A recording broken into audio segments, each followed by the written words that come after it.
Okay. Okay. First things first, Scott. Regarding the email I sent you, do, do you know of that Latin phrase "mos meliorum"? I can't say it, right? Like I say, you're a little bit muffled on this, so maybe you'll have to either speak more loudly or maybe give further explanation. So "mos meliorum," MOSAMAIORUM, Latin phrase for basically one that um, looks back to um, our historical roots, our principles, tries to instill civic patriotic value back into society. An old Latin root word dating back to the Roman Empire. Um, I figure that was fitting for this um, interview since you were. How many people actually testified? I know you were the only one in opposition, but how many people actually testified in that first um, committee hearing for the USA Patriot Act 3 years later? Well, okay, maybe tell a little backstory to this to give a little context. Um, Probably most Americans hardly have any idea other than the general term USA Patriot Act, which is an acronym that they've created. They must stay up at night trying to come up with things that mean something, like the Pelosi Act that they're working on right now about insider trading that the Congress and ultimately the president and vice president will be disallowed to do. But they come up with these things to kind of catch the image in the mind and everything like that. There's nothing patriotic about the USA Patriot Act. And it was foisted upon Congress first and then upon the United States citizenry, and we still suffer under the tyranny that it's implemented. And so they called it, oh, if you're gonna, oh, everybody wants to be a patriot, and so we'll go for that. But that's the furthest thing from the truth. The USA Patriot Act absolutely eviscerated constitutional principles that uh, we've never regained. It'll be to claw those back will be almost impossible at this point. But the concept came up in the Congress as a response, ostensibly, uh, to the 9/11 2001 terrorist attacks. And we as Americans, everybody was reeling from that, and Congress certainly was. And since I knew we were going to talk about this, I documented a little bit of something to help you kind of get some idea how completely this went through the Congress cyclonic force. There was nothing that was going to stop it, even though nobody read it. Well, maybe some of the originators that put the document together might have read segments. I bet you there was nobody that ever read it all. That's a little bit overstatement. But it's interesting to me that, and this may play into the conversation as we go along, that in his final run for the Senate in 2012, so we're talking 11 years later, um, Orrin Hatch, who was the Senate Judiciary Committee at the time that we were going to be talking about this hearing that happened as a reauthorization hearing in 2014. Orrin Hatch claimed in his 2012 Senate race that he was the principal author of the USA Patriot Act, and I would hang my head in shame had I been involved in that. But he was pretty proud of that, and I doubt very much that he had as much, shall we say, intellectual um, contribution to that as he would claim. But at any rate, in the just a second here, why is my microphone changed? I'm not. Can you still hear me, Jason? I can hear you. I can't see you. Interesting, interesting, interesting. Well, let's try another. Let me just use an integrated camera. I don't like that camera particularly, but let's see what we've got here. Um, There you the integrated cameras don't have very good um, lighting and sound or anything like that, but you can hear me okay, probably. We'll call it good. That's one I have. Um, okay, so in the aftermath of the 9/11 2001 activities, this was brought forth. My personal opinion is that it had been a long time in its being brought together. Its authorship, I think, dates back probably to the mid 1990s. When Orrin Hatch and Joe Biden co-authored omnibus crime bills and things like that, that were attempting to incorporate great centralization of police power to the general government and an overstepping of bounds in regards to constitutional authority. So they had been a long time working on this, I believe, and the big opportunity came when the 9/11 2001 events happened. And so some of us were very, very, very, very concerned about the overstepping that occurred in that USA Patriot Act. But I've written down here some things since we were going to talk about it. This House resolution was introduced the 23rd of October 2001. The 24th of October, the next day, for those of you that can't do fifth grade math, okay, the 24th of October 2001, it passed the House. And here's the vote: 357 yeas, 66 nays. Okay.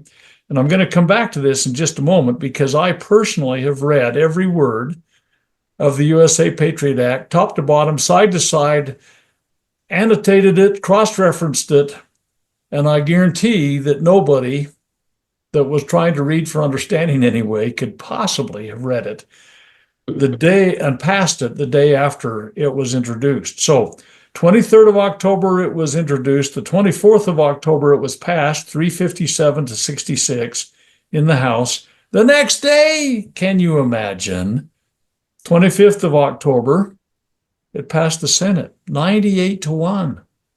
I guess the other person was missing in action somehow or something. It was signed the next day by George H.W. Bush. George W. Bush. Yeah, it's George W. Bush. You're right. The old man and the kid get mixed up sometimes. And if I believe, if I'm saying it correctly, I'm thinking it was Pelosi and Schumer were the only nay votes. Well, here's the deal. I have read that document and sought to understand it. It's a massive document, and it affects great swaths of U.S. code. Now, in my reading of that, and I made a manual count, there are 214 references in there to other areas of U.S. code that that were affected. They, by reference, say this affects this code, blah, blah, blah.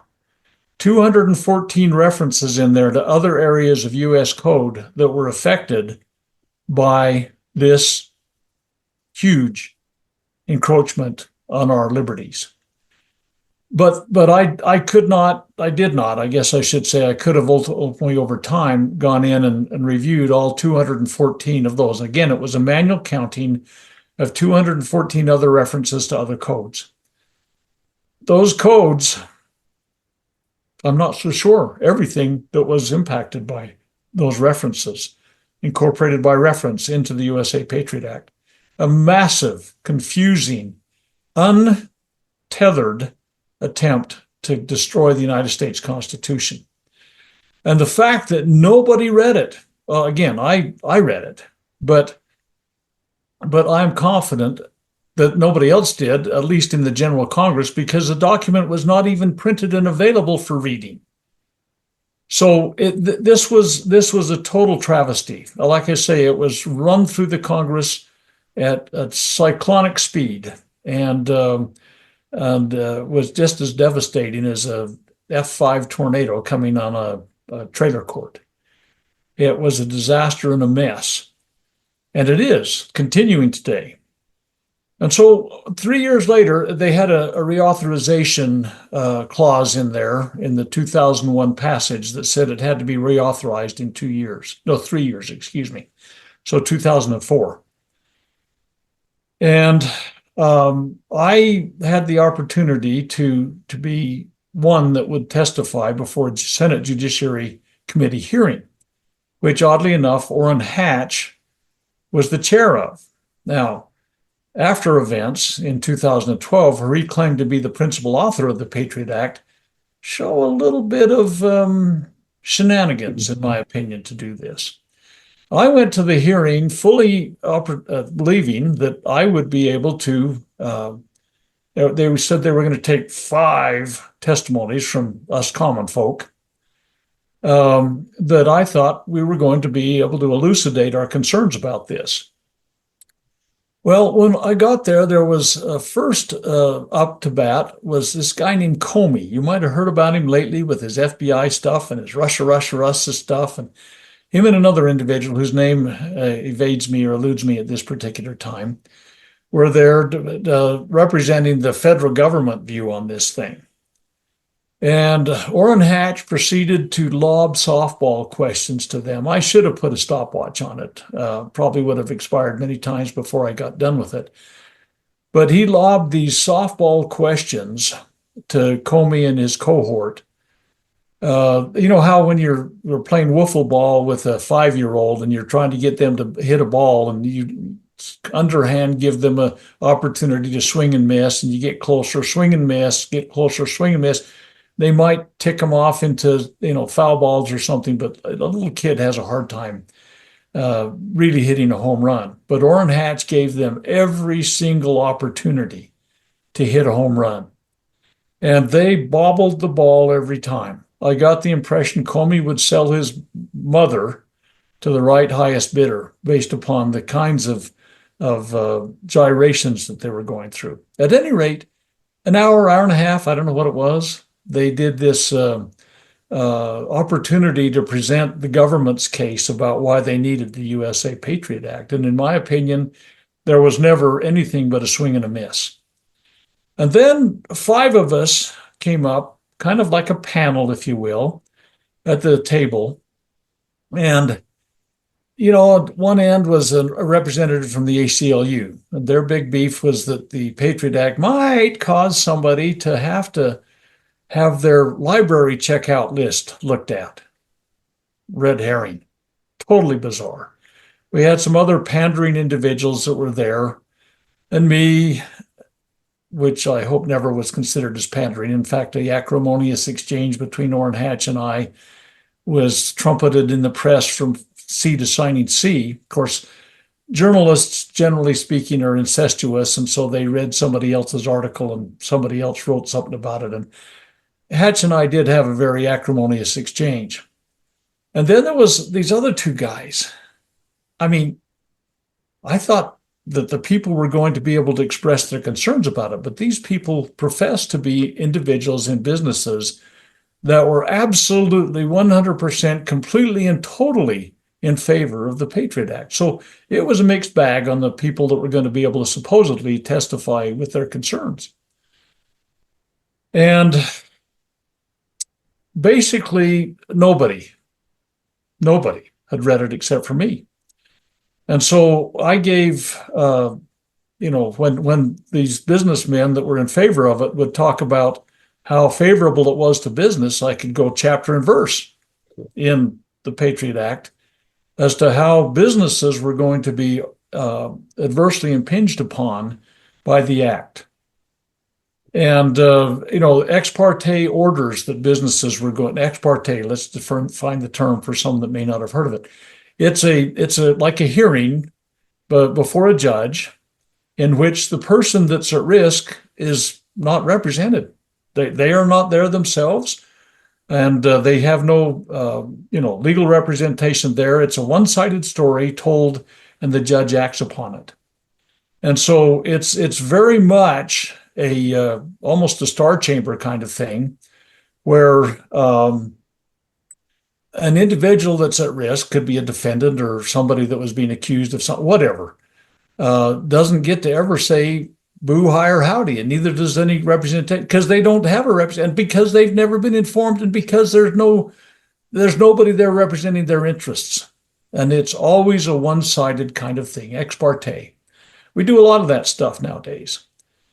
And so, they go along with red flag laws and stuff like that, but we can get off on that subject someday. So at any rate, the businesses are impinged. Businesses become the adjudicator and enforcer, if you will, for the federal government, in violation of every instrument that we might ever thought about as being a limiting and bounding government instrument. Banks become the reporting agent to the federal government. People that run telephone systems in businesses become the reporting agent to the federal government. Even car dealerships themselves. Any kind of business you can think of that the government can come in. And here's the deal. The document is filled with shall issue requirements. That's an imperative. The courts shall issue a warrant. Okay, now if you go back and look at the Fourth Amendment, there's great specificity required, taking of oaths and exposing what they're attempting to get. But there's none of that stuff in the Patriot Act. There shall issue. The court shall issue upon request. And trap and trace and pen registers, electronic things, black bag searches. You can go on and on and on. Black bag searches means that the person whose stuff is being searched doesn't even know you're going in there. They go in there with their black bag, sneak in and pick up whatever information and so on and so forth they want off your computer, out of your bookshelf, in your files, whatever it is, and you don't even know they came in and did it. It's so different. It's reminiscent of the writs of assistance. Say again? Or the Gestapo. Well, I think it actually goes way beyond that, because the Gestapo actually just came in and beat you up. These guys put you in such a frame of that you can't get out of anything. And it's done with completely violating the Americanist principles. If there's a bias in the American judicial system that was established by the American founding fathers, it's a bias in favor of the accused. And they wanted so desperately to keep innocent people from being convicted and punished. But this violates all of that. It goes back to the writs of assistance that were issued in the 1760s and 70s by the king's officers. They were fishing licenses, basically fill in the blanks. You are hereby, going to have to allow us to search your premises, and anything we find may convict you. There was no specificity. And the Fourth Amendment attempt was to prevent that kind of offense against citizens' rights. The USA Patriot Act abandons all of that absolutely, unequivocally, and totally and completely. And these, the fact that the courts are required to issue warrants not based upon specificity or upon sworn oaths. Well, they may have to say this is part of an ongoing investigation, but that's it. So there was your own personal banking issues are now open to any and all review and the banks are required to report it. So all of the nonsense that happens when you've got a bank account now can be tied back very directly to this Patriot Act, so-called. So anyway, it was a very personal thing to be able to sit in front of the Inquisition, if you will, that was determined that they were going to reauthorize this Patriot Act. Now, you have other issues. The FISA courts. Some of these are peripheral, if you will. These are secret courts, and they're not Article 3 courts. They're unconstitutional from the get-go. And basically, they allow warrants based upon application. And you say, oh, no, they have to go through these judges are well appointed and everything. Okay, you look at how judges become judges nowadays. They're appointed by whom? Oh, they're nominated by the president and then confirmed by the Senate. This doesn't go through that process. How does a FISA court become a FISA judge? Well, they get basically put in by the Chief Justice of the Supreme Court. In this case, John Roberts. When he passes that baton on, it'll be somebody else. And so they're not even appropriately nominated and confirmed. And if you look at something like the FISA courts, the warrants that they've issued over the years, and I haven't looked at it for a few years, honestly, but let's say 25 or 30,000 warrants have been asked for. And you can count basically on one hand the denials of that. It's a rubber stamp. Whatever they get requested, they approve. And you get Carter Page and some of these people that have worked with Trump in the past that got caught in a net that was falsified by FBI agents and the FBI. The last time this came up, by the way, for reauthorization, the FISA 702, everybody in the intelligence industry is saying we gotta have it. They didn't have it before, and they did just fine, right? And nothing that they've done since has really been beneficial. But they say we all gotta have it. And oh yes, the FBI said we know there's been some things that weren't handled correctly, but we've corrected that with better training. There's no other safeguards put up other than the assurance that better training. At any rate, I'm getting far afield on this thing. Reviewing the USA Patriot Act with a critical eye, I believe, should happen almost immediately by someone that loves liberty and the baseline principles.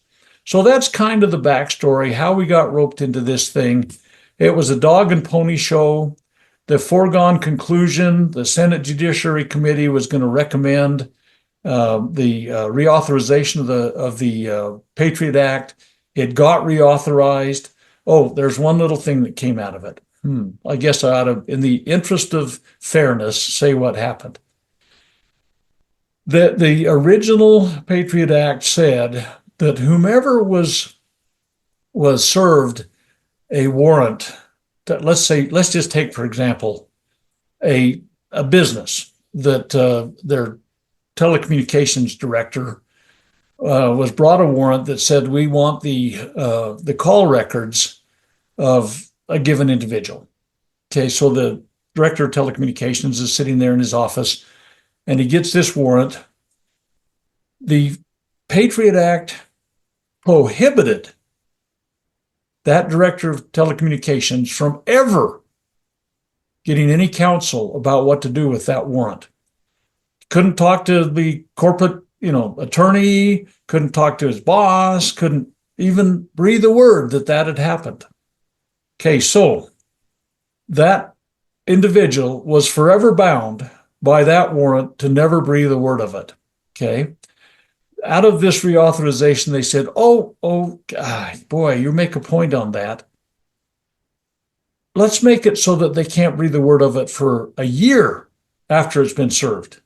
Then they can get counsel about how they should handle this warrant or whatever. This is the kind of shenanigans that the entire document is built into. And the shall issue portion, I know I keep mentioning that, but that's something most people can recognize. Let's just go to the Fourth Amendment for just a second, and then I ought to let you ask your questions, Jason. But it is absolutely painfully, horridly written. It is probably one of the, it eviscerated completely. We don't have a Fourth Amendment anymore as a nation because of this. And so here's the Fourth Amendment: the right of the people to be secure in their persons, houses, papers, and effects. It's pretty comprehensive. Everything that's yours, okay? Against unreasonable searches and seizures shall not be violated, and no warrant shall be issued but upon probable cause. So they've got to come in and show a good reason, okay? Supported by all oath or affirmation. So the agent, the officer, whatever, has to say, I swear upon my mother, whatever, that this is the case, and particularly describing the place to be searched and the persons or things to be seized. So they've got to have a target. They've got to be able to identify that target. They've got to have justification for that. And this is what the writs of assistance completely disallowed back in the colonial days. And so in America, we have gone back with the USA Patriot Act, this concept of fishing licenses and the idea of pen registers and trap and trace and wiretaps and everything. They're issued, they can be issued on a nationwide basis. See, in the past, if somebody was going to have their phone tapped, it's like this phone at this address on this phone number. Now you can get a blanket and go anywhere in the nation. Oh, there's other things we probably ought to talk about too, but don't get me distracted. How the CIA is now able to participate in domestic affairs. There was this bifurcation, if you will. They're outside the country. We got these guys, the FBI and stuff, inside the country. Oh no, they share and they and I would challenge anybody to say that this has brought about anything closer to more security or peace or freedom. And if we give up our security or give up our peace or give up our freedom, we don't deserve any of them if all we're trading is chits on the table. So I'm sorry to be so, but people need to hear the background on this a little bit and understand how expansively this completely destroyed so many of the foundational principles this nation was established on. Now, you got a list of questions, and I'll shut up and try and answer them as succinctly as I can. Well, kind of like the NSA or the Department of Homeland Security, or you name it, TSA. All of them. All of them are a complete fundamental departure from the American founding principles. I do like the summarization of the quote from Benjamin Franklin you mentioned, but with that being said, Mos Maiorum, Mosmaium, in case I'm saying it wrong. Your Mos Maiorum views. Question 1, giving your history or your Mos Maiorum history and our last interview, please describe your thoughts and emotions on September 11th and the coming days after September 11th, as they were going forth, because I remember mine perfectly as well too, but anyway, I'll shut up. As well as the remainder of the month of September. Well, there was a tragic set of events that happened, and I believe that that's a hinge point in the psyche of America at this point. I mean, I remember well, for example, the Kennedy assassination or the Gulf of Tonkin, or a lot of these things are hinge points upon which the nation takes a big hit to its psyche, but also oftentimes takes a pivot, generally in the wrong direction, tragically. And fear and doubt and all those kind of things. You look at the COVID con that occurred, for example. Everything was based upon fear. And fear is a tremendous motivator that oftentimes is abused. And I think that those that seek to do that use these hinge points, and they bring about deleterious effects. And that's exactly what happened with the 9/11. In fact, after events, now, of course, shock and dismay and sadness and everything that was immediate upon this kind of stuff on 9/11 and in the days afterwards. But what we saw was a uh, condition wherein those that wanted to destroy the baseline principles of the nation took full advantage of these kinds of things. And it has gone on for months and even years and even decades now. Authorization for use of military force, for example, unconstitutionally handed over to the president the opportunity to go to war. War is the most onerous, basically anything that has to be faced by a nation. And there are checks and balances, and the founding fathers understood that. But with an authorization of use of military force, we're still doing that. I mean, here we are nearly 25 years later, and presidents are still abusing that power in the most inane conditions. And the checks and balances of war have been completely abandoned. You look at the 9/11 Commission report that came out, complete travesty of review. I mean, Building 7 on the Trade Towers complex wasn't even mentioned. A 47-story building that fell down with a few office fires in it. Never, ever, ever has any steel structural building collapsed as those three buildings did. But all three of them happened into their footprint. And that building number 7, it hadn't been bumped into by anything. I mean, you look back at when the Empire State Building in 1945 got run into by an airplane. 3 floors were damaged.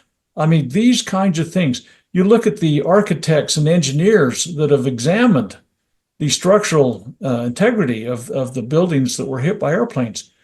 The burning of the jet fuel and the melting point of steel and these kinds of things have been an absolute travesty. And so I guess, yeah, shock and dismay and horror and the personal travesties of tragedies and everything else like that happened in those buildings and the aftermath of it with the rescued people and how the Americans were aroused out of a sense of their duty to respond. And yet today, even now, we're still, I mean, not only are we the end of the Patriot Act and the NSA and all of the encroachments on liberty that are still kind of working under the covers and behind the scene, we still have people dying all around the world because of some falsehoods that were told and carried forth. And it is kind of a replay of the Gulf of Tonkin from August of 1964, where that was a hinge point where we entered a war that 58,000 of my fellow Americans died in, and hundreds of thousands of them were maimed, and millions of Vietnamese were killed. And we base a lot of these hinge points upon fear and doubt and actually false narratives. So my feelings at the time are less important than what has been the aftermath of that, I think.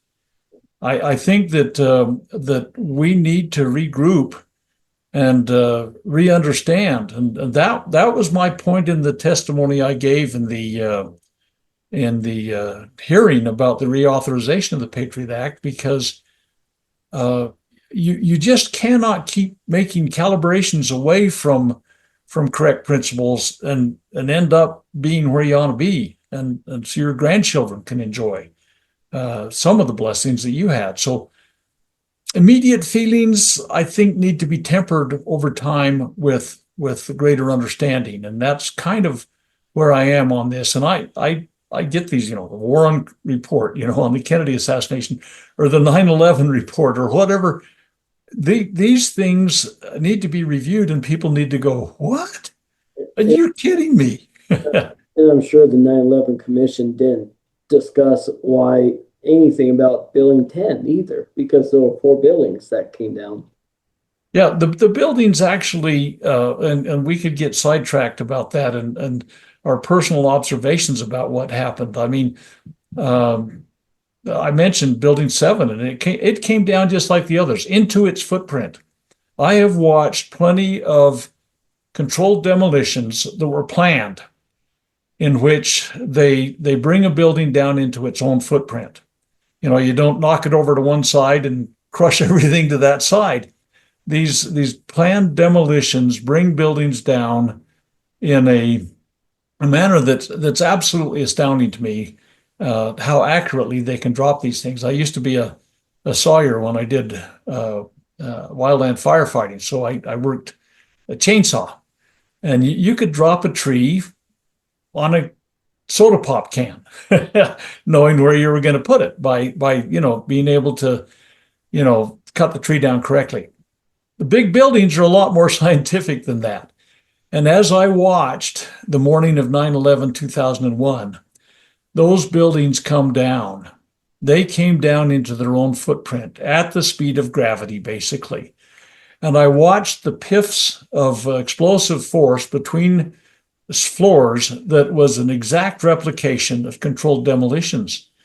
And so from that moment on, I knew that something was up and that this had been somehow contrived, because you cannot bring that down. And then when they pulled the plug on Building 7, a 47-story building, I mean, that is a huge building. It was also brought down into its footprint, had not been bumped into by anything. There were a few little office fires in it, totally containable, and suddenly pull a plug and it's down. The things that have been foisted upon America based upon imagery that was contrived also, it's really tragic what we have done to this nation in the last 25 years. And by the way, I might just also make mention of, I did have in 2000, let's see, it would have been the 9th anniversary. So it was the 10th, 2010. I had a little radio program. It was a talk radio program that I'd been doing for a couple of years on a national syndicated radio program. And so on the 9th anniversary of the 2001, 9/11, on the 9th anniversary, usually my radio program's 3 hours long, but on that date, I did a 3-hour monologue. And I reviewed the destruction of liberty that had occurred in those ensuing 9 years. And I kind of pay attention to these kinds of things and try to collate them together. But I myself was absolutely astounded as I reviewed the 9th anniversary of that event, how much we had actually lost. And to me, it was tragic to see how they've slipped through our fingers without hardly a whimper. And we, as a nation, are so far behind now, just in the nearly 25 years that it's 24 years coming up next month that this happened. And presidents, Congress people, military personnel, lives that have been lost. It is just sad and tragic, and stuff that my grandkids will never know what they've lost. And so those are the feelings I more focus on than the, gut reaction that happened, the morning of 9/11, 2001. So the aftermath is far more tragic than what happened that day, I'm sad to say. Well, and with that being said, the next question would be, I doubt they would give any type of notice of this new grandiose legislation, USA Patriot Act. But the minute that you found out about it, and then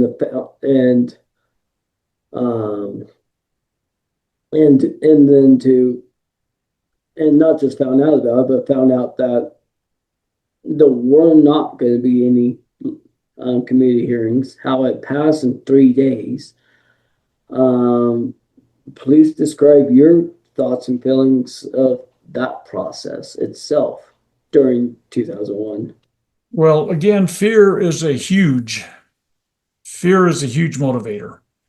I mean, whether it's the banking fiasco that FDR pulled off in 1933 or whatever. Everybody and their dog that fears. When I hunt, for example, I hunt with fear, not myself fearing, but I try and put fear into the pheasant or the deer or whatever. But ultimately and finally, you can use it to your advantage.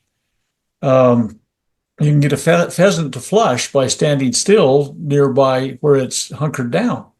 So you stand still, you hold your peace, and the tension builds, and pretty soon you got a pheasant up that you can knock down, which is kind of what they've been doing to us.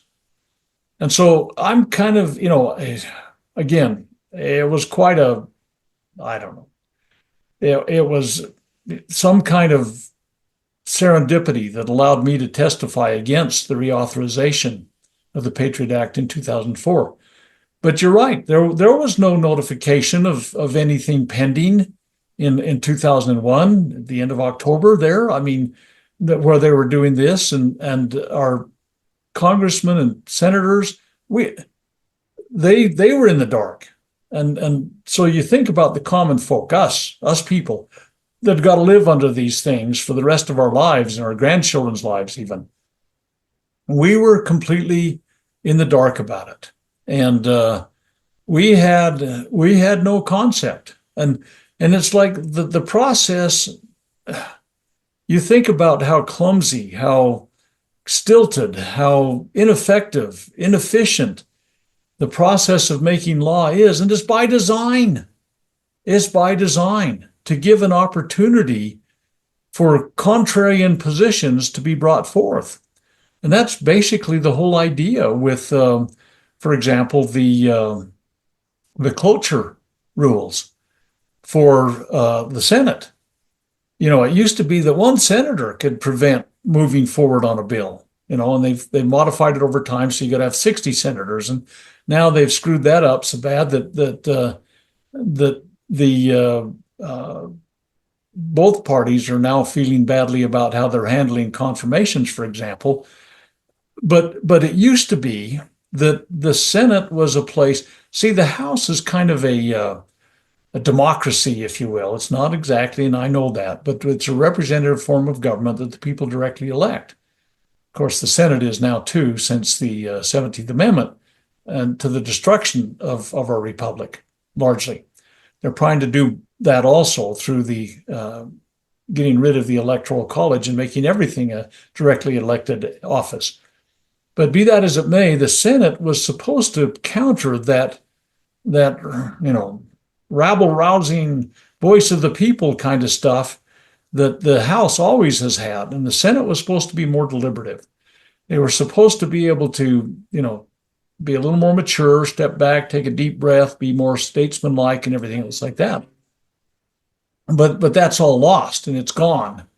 And even cloture issues have been set aside largely in the way the nation does things. But all of that was set aside. The committee meetings, the hearings, the public discourse, none of that stuff happened with this USA Patriot Act.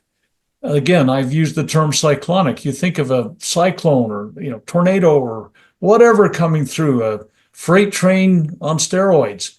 That's what this was. And bad law is created by those kinds of approaches. So us regular folk, we didn't know what kind of perfect storm was descending upon us.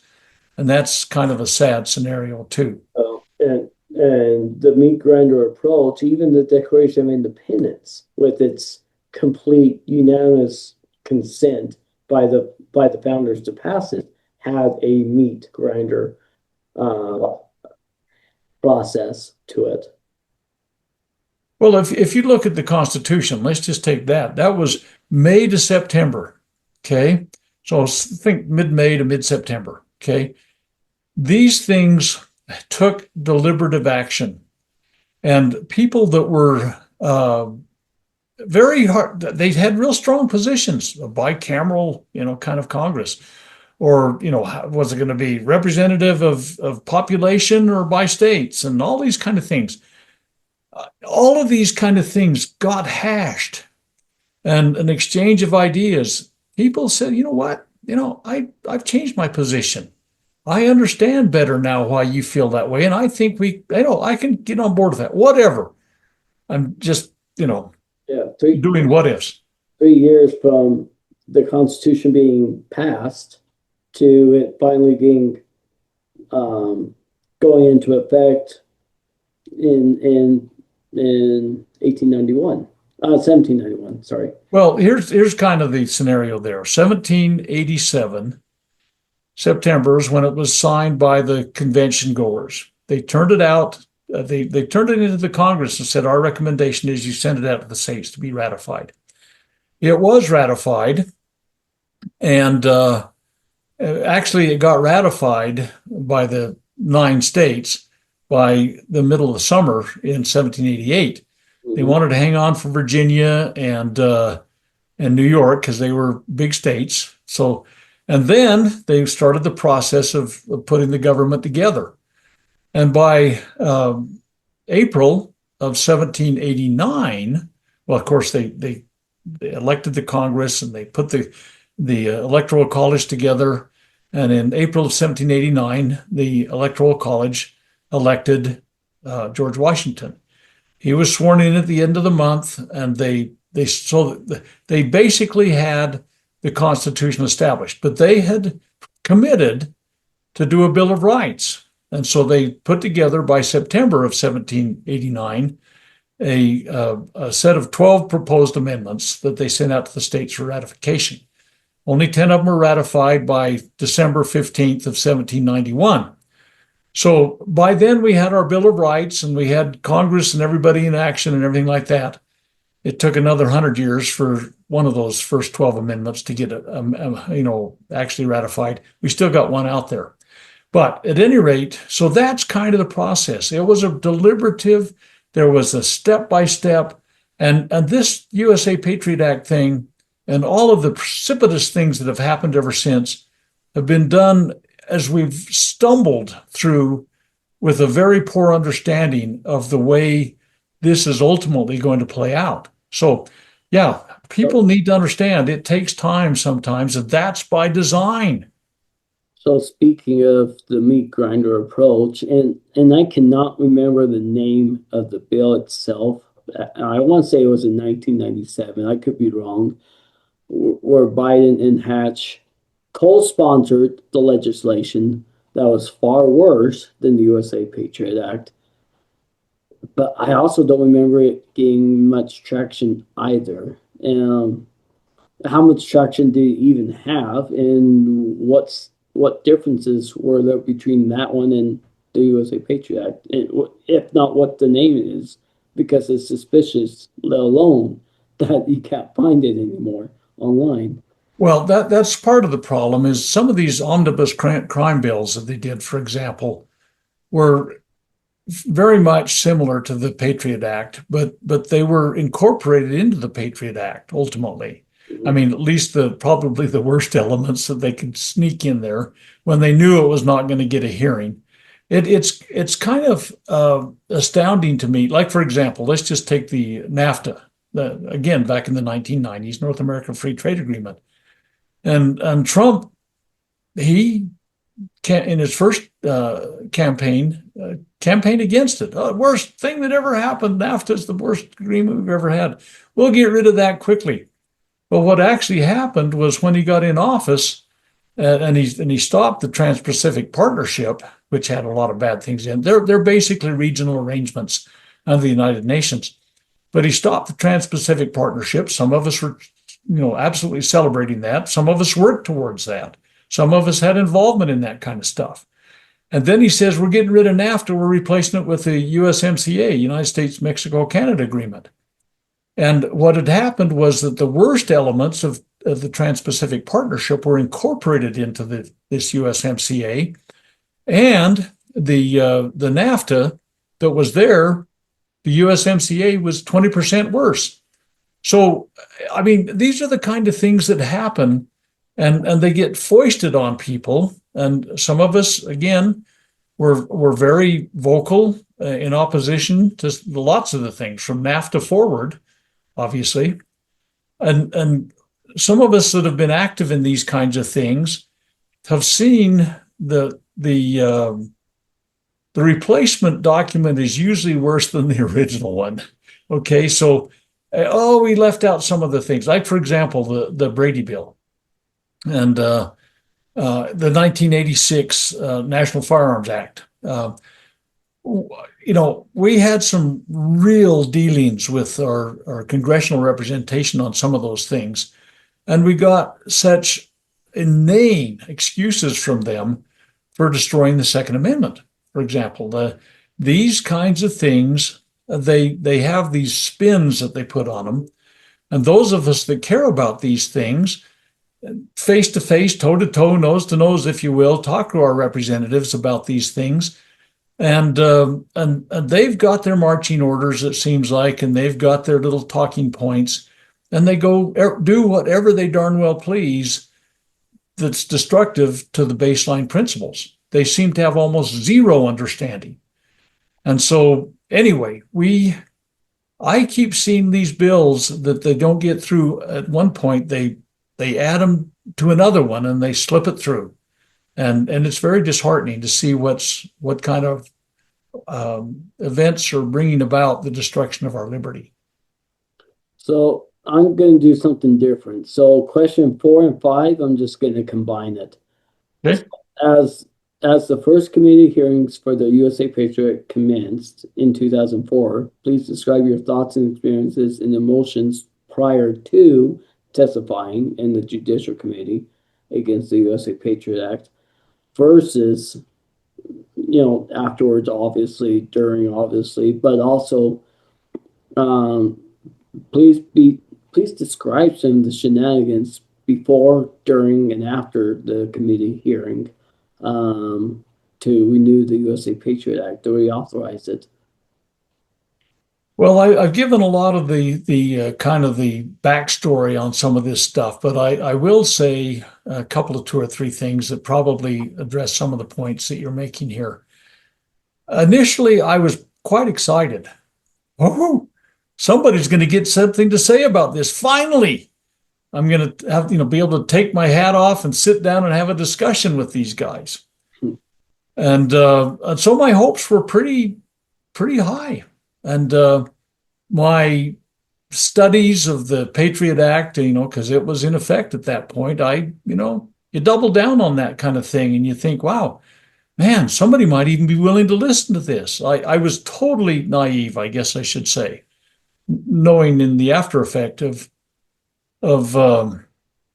Hatch's claimed authorship of the Patriot Act and him being the chair of the committee. No conflict of interest there. But I had high hopes. And I had hopes that there would be people that would come forth with more than just wanting to kiss the ring. And sadly, that's what most people did that came to testify in it.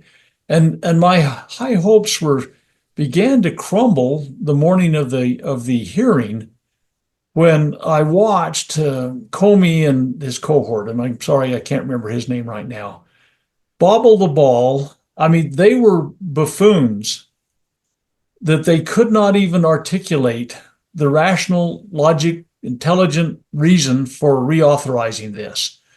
And Orrin Hatch, it was not without him trying. I mean, he gave them every opportunity to shine, to hit the home run we talked about with the little kid with the wiffle ball. And it was an absolute travesty. But as I watched that unfold with the softball questions that Orrin Hatch was putting forth, and as it was kind of like, this is a dog and pony show. This is for consumption of people that say, oh, they had their fair chance and they got their hearing. And it unfolded even further when the people were brought forth to sit in the panel, if you will, that were presenting concepts that I thought were going to bring out some intelligent, one guy, I swear he was there just to kiss the ring. Thank you so much for the opportunity to express our opinions. And he never expressed an opinion. The gal from the ACLU was was all up in arms about somebody's library card checkout might get looked at. And you say, oh, it's a privacy thing. Yeah, it is. But it was a red herring. It was so small in comparison.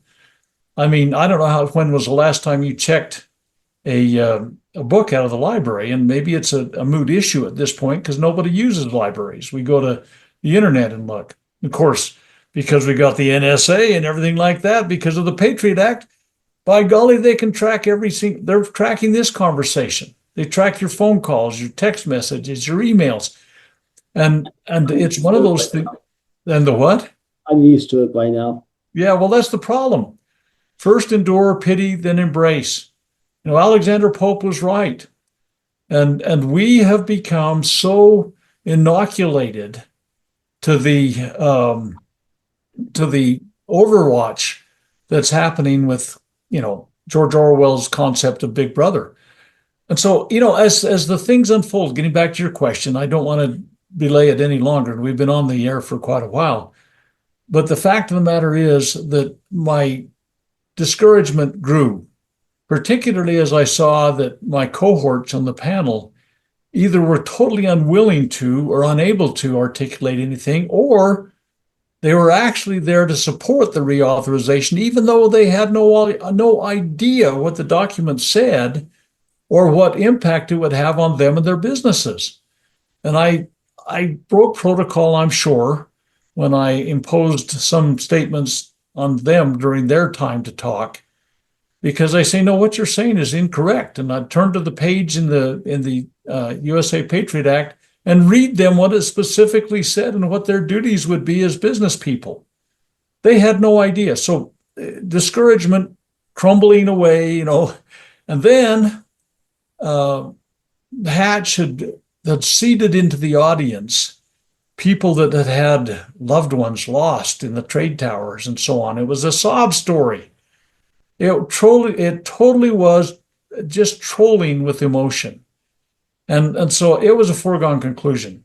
The hearings were simply a formality, and there was I should have had no expectation of any other output than what it had, with a recommendation for reauthorization. And of course, it made it, and it continues to. Here we are all these years later, they continue to reauthorize, and they continue. In fact, I mentioned the FISA 702. There was an attempt the last time it was in to make it permanent. What? 702 is an absolute travesty of violation of the Fourth Amendment, and they wanted to make it permanent. No more reauthorization required. So every time these things happen, it's a greater disappointment, I guess I could say. Go on with your questions. I'm sorry. Okay, so with that being said, and I'm going to change the question a little bit. It's a good, juicy, conspiratory question. But did you receive any questionable threat afterwards, or attack in any form afterwards, or after your testimony in opposition to the USA Patriot Act, including your race against Orrin Hatch in, I want to say, in 2006 for the U.S. Senate? Well, it's now that you bring the Hatch thing in, it's got to be. I'll bring that up. I'll just try this in a little bit. Yeah, I think they knew they had a victory when we got done sitting in front of them. Like I say, the victory was assured before we even gathered. Okay, so nobody had any reason to. I mean, well, there was some acrimony that exchanged. I thought he was going to say I was in contempt of the Senate, but he didn't. I would have agreed that I was in contempt of the Senate because I was, and I don't know what outcome that would have had, but he didn't pound his gavel and say that. There were some news reports that were made. They were peripheral. I probably got very little churn in anybody's mind. 2 years later, you bring up the fact I ran against Hatch for the Senate. And it was because of this and a lot of other things. The travesty of, and I use travesty a lot because I'm trying to be nice. I could have called it a lot stronger terms of things that were going on that were really a step by step march to tyranny. And so I was told when I ran for the Senate by one of Hatch's staffers that he was going to crush me. And I said, well, I don't expect to win. I mean, he at that point had a $6 million war chest to get himself reelected. And I had about 6 pence. But I says, well, I don't expect to win, but I'd like to be able to, bring to light some issues. He says, no, you don't understand. You will be crushed personally. And so there was a lot of personal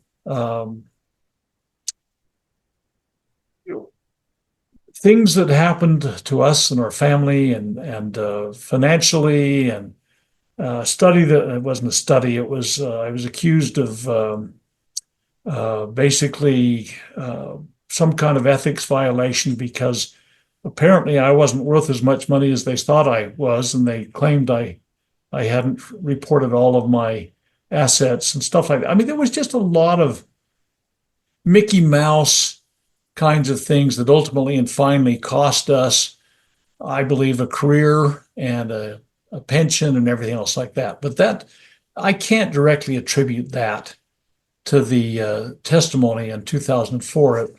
My audacity in running for a government office after that against the august Orrin Hatch was an issue that needed to be taken care of, I guess, another way.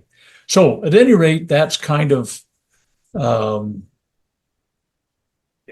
don't think I can say, oh, yeah, this was directly attributable to testimony before the Senate. Might have been, but how would you ever prove that? Yeah. And proofs are always in the pudding, unfortunately. They always know how to cover little tracks. We already talked about pretty much answered question 7. If USA Patriot Act eviscerated not just the Bill of Rights and as well as the Constitution, but you did say certain constitutional truths we would never see again. Besides the Fourth Amendment and warrants and the unconstitutionality of the vice courts. What other constitutional truths do you think we won't ever see again because of this betrayal? Well, it's hard to say exactly where that fits because oftentimes it's a very personal imposition. I mean, now we have people being arrested for having something to say about something that's happening in the Gaza Strip, and there's senior people in the administration and there's leverage everywhere. I mean, it's one of those things where it's hard to attribute everything directly back to a Patriot Act. But I'll just say something that's been a kind of an aphorism for many decades, and it's a very scary kind of aphorism, and the aphorism is this: the price of liberty is blood, human blood, and once lost, it cannot be regained without human blood. And I'm not advocating anything at this point for that. But as our baseline principles of life, liberty, property, I mean, for example, if you don't have life, well, obviously you've lost your liberty. If you don't have property, how can you maintain life? People say, oh, what does property have to do with freedom? Well, you take away someone's ability to make a living and they get hungry and the family gets hungry, pretty soon you're willing to do almost anything to be able to get food. And you look back at the kulaks back in the 1930s with Stalin. And you look at the right of conscience And that's very much under threat now with everything from hate speech and the statements that are made with, well, you can't say this against those people or whatever. Well, you know what? This First Amendment thing's still supposed to be there. But we have become so kind of, shall I say, inoculated against exercising our God-given rights for fear that we'll offend somebody or some snowflake will melt or some woke person will consider it to be an offense and they'll go ballistic on it. And acrimony is the only way some people respond. I mean, I always talk about the most vulnerable among us are usually the ones that crumble first. Someone that feels, in fact, I've got a statement here I usually keep on my desk. Let me see if I can grab it off. Edmund Burke said this. I keep this in front of me at all times. And I keep George Washington's statement. I'll just read you this right now. There's but one straight course, and that is to seek truth and pursue it steadily. That's on a plaque across the room from me. It's there all the time. But this is one that Edmund Burke said back in 1777. Now, Burke, if you recall, was a Brit that was sensitive to the concerns of the people on the American continent. They were his fellow citizens, if you will, loyal citizens, if you will. But here's what he said. He said, people crushed by law have no hopes but from power. If law is the enemy, they will be enemies to laws. And those who have much to hope and nothing to lose will always be dangerous. See, so what happens is when people have lost hope, and I don't know where we are on that curve right now in America, but I think we're on a bad slope on that curve. And I think we find very often some of the most vulnerable because they've lost hope. They respond. I mean, they come to a mass shooting of some sort or another, and so they suddenly society becomes much more acrimonious. It becomes much more violent. It becomes much less predictable. And by the way, the concept of the general welfare had to do with predictability and stability. Good government is what the general welfare was referring to, not some kind of redistribution of wealth. And so good government was supposed to be brought about by the U.S. Constitution, the general welfare. Little chance of economic upheaval because it was a stable economy. Little chance of foreign invasion because we were strong enough to prevent that. Little chance of rebellion because there was justice to be found in the courts. And those kinds of things are slipping through our fingers today. And Americans are absolutely on edge. Our teeth are on edge. And the acrimony, half the country hates the other half. And the way that the battle lines have been drawn, it's like, what? Are you kidding me? There's, what was your argument about? And they don't even remember the argument anymore. It's kind of like a brother and a sister that are fighting and been fighting for decades. They don't even remember what the argument was. But those kind of things are reflected in a destabilized society. And you get these people that go into a bar and shoot their friends or what they thought were friends, or they travel across the country to go into a high-rise building and shoot people up, or they go into a mall or whatever. And it's like these kinds of things are oftentimes, as Burke said, he said, those who have much to hope and nothing to lose will always be dangerous. And our society is becoming, I think, largely more dangerous because the stabilizing factor of good government, good laws, justice, where you're free to pursue the things that are worth. I mean, you want to protect your family. You want to provide for them. You want to be able to go to church when you want to. You want to be able to, pursue what recreation. And those kinds of things are becoming impinged upon to the point that you say, where is our liberty at this point? So the USA Patriot Act, I don't know if you can attribute exactly and specifically to some of these crumbling affairs, but it's added to it dramatically. And it was an avalanche that came down and continues to slide across the whole nation, slime the whole nation. and it needs to be revoked. It needs to be rescinded. And it's like so many of these other things. I mean, where would the TSA be without this? Where would the NSA be? I mean, where's the FBI going to have its opportunities to encroach on us? We have just created a whole plethora of things that just build and build and build. And I haven't seen any of them deconstructed. So, So with that being said, I will hold off on question 10 because you already answered it a couple questions ago. Um, and you've already answered the financial and banking burden within the USA Patriot Act as well, unless you have something else more to add. But given your last answer, let's let's go on to the last and final question in number 9. before you do that, though, you mentioned the financial invasion, and I don't mean to belabor the whole fact.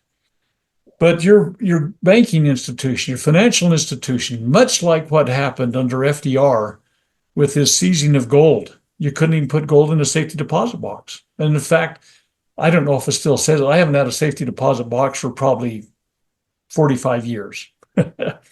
But I remember the last one I had to sign a thing that I wouldn't put gold in it. But that was harkening back to the 1930s with FDR seizing gold. And so here's the deal. I'll just give you a personal example. In 2006, this is probably more story than you need. One of our daughters was visiting with 4 of her children, and she got distracted when she was cooking wontons, and they started the kitchen on fire. Darn near burned our house down. And it's a whole story about that. But at any rate, we filed for some insurance on that. And obviously, the check that came in on that was bigger than I normally deposited. I guarantee that my regular income depositing checks were pretty insignificant compared to an insurance settlement.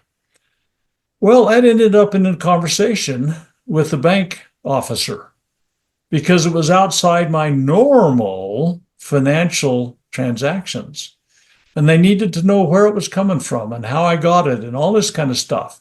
And it was like, holy cow, my house nearly burned down. Is this any concern to yours? I'm putting money in the bank to help pay for what I lost.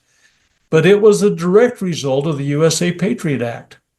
And so financial transactions are affected even to this day because of this onerous burden that's been put on.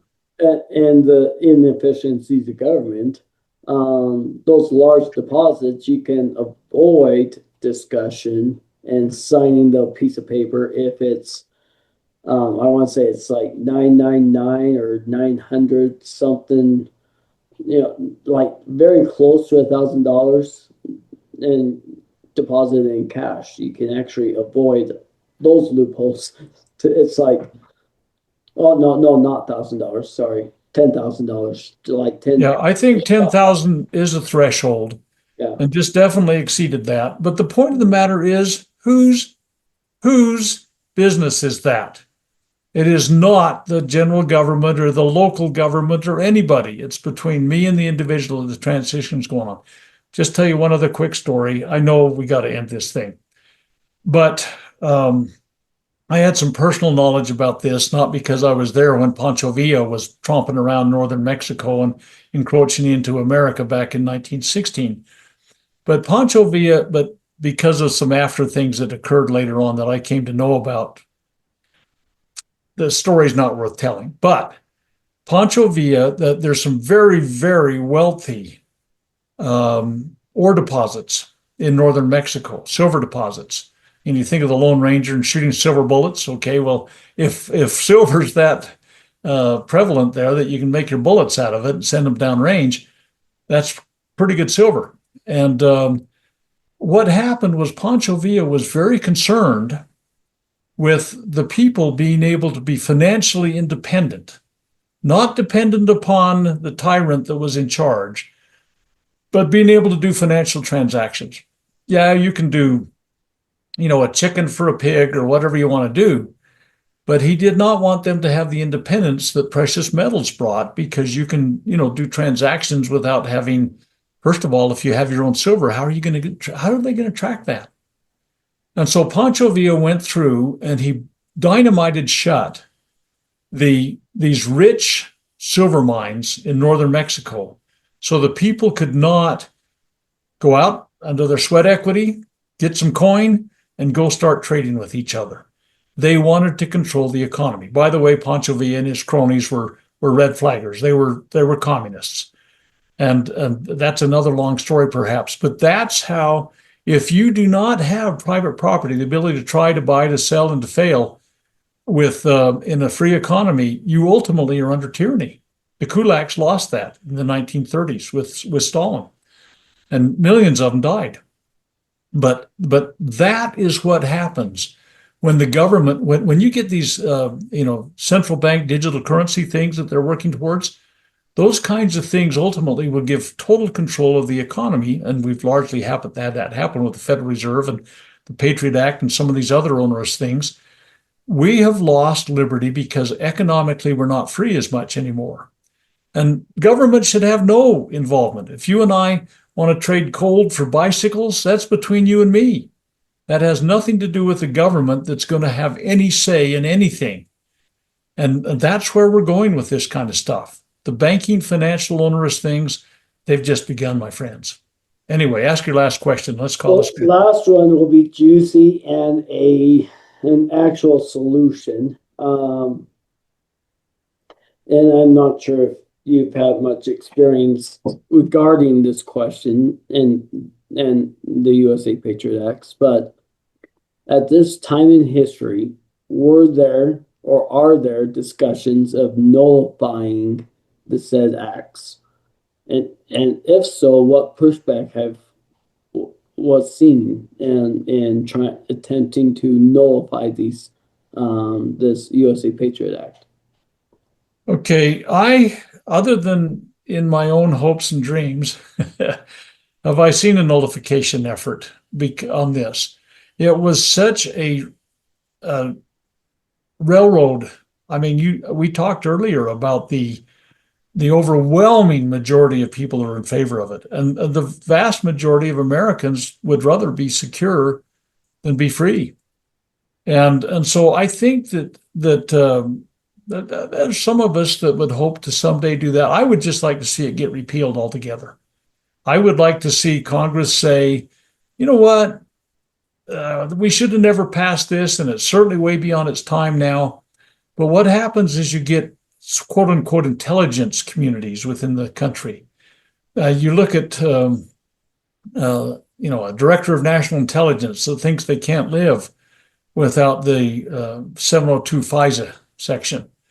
And suddenly they're telling this story to their congressmen and their senators, and oh my goodness, oh ain't it awful? We're all going to die if you let this thing go where Carter Page can have a warrant put out against him, and it falsely done. The abuses of it are huge, and the benefits are minimal. But I don't think you're going to see Congress repeal it. It's really hard to get things backed out of Congress. And there's going to be agencies that will continue to use it. I'd love to see it nullified. I don't see bankers lining up with me on that. I don't see businessmen lining up with me on that. I don't see politicians lining up with me on that. I don't see common citizens that want to go down to Walmart and make their purchases lining up with me on that. I don't see, shall I say, a movement to liberty that would allow a nullification process to occur, where states could do state nullification or even in jury nullification.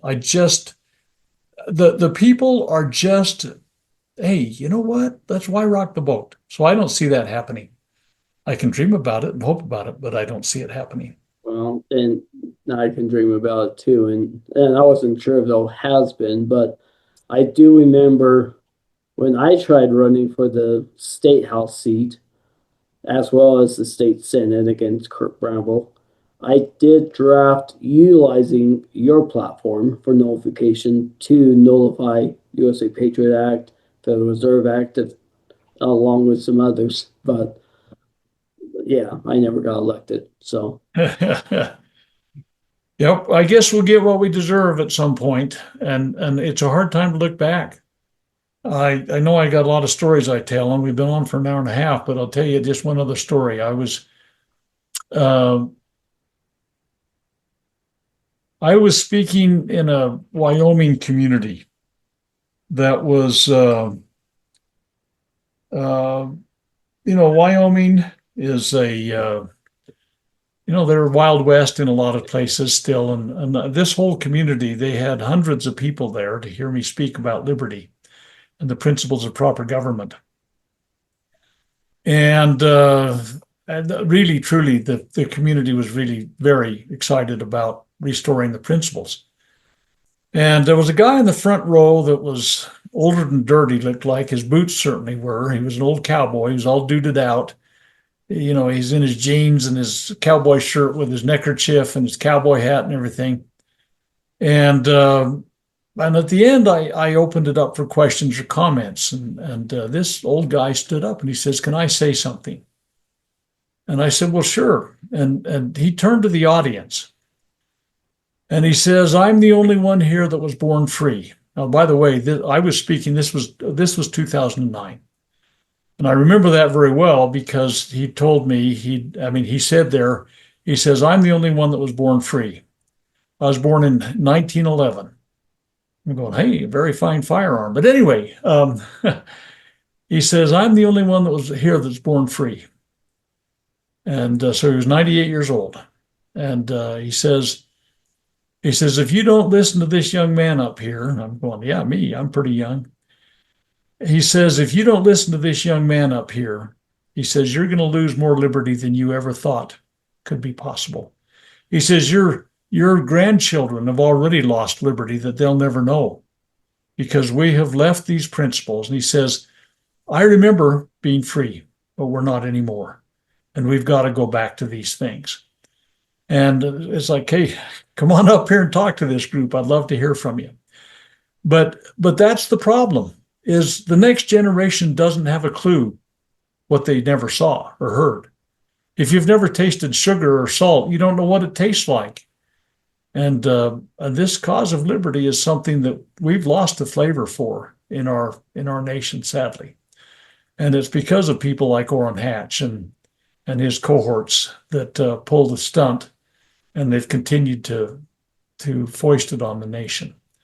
So it's frustrating, but we continue to work towards liberty and try to make principles, make popular again that which is sound and good, and unpopular that which is unsound. That's our charge. And so, till our latest breath, we better be doing that. So we probably, I don't know, have we done enough damage today, Jason? done enough, and it's time for um myself to get some lunch before I head to school to teach.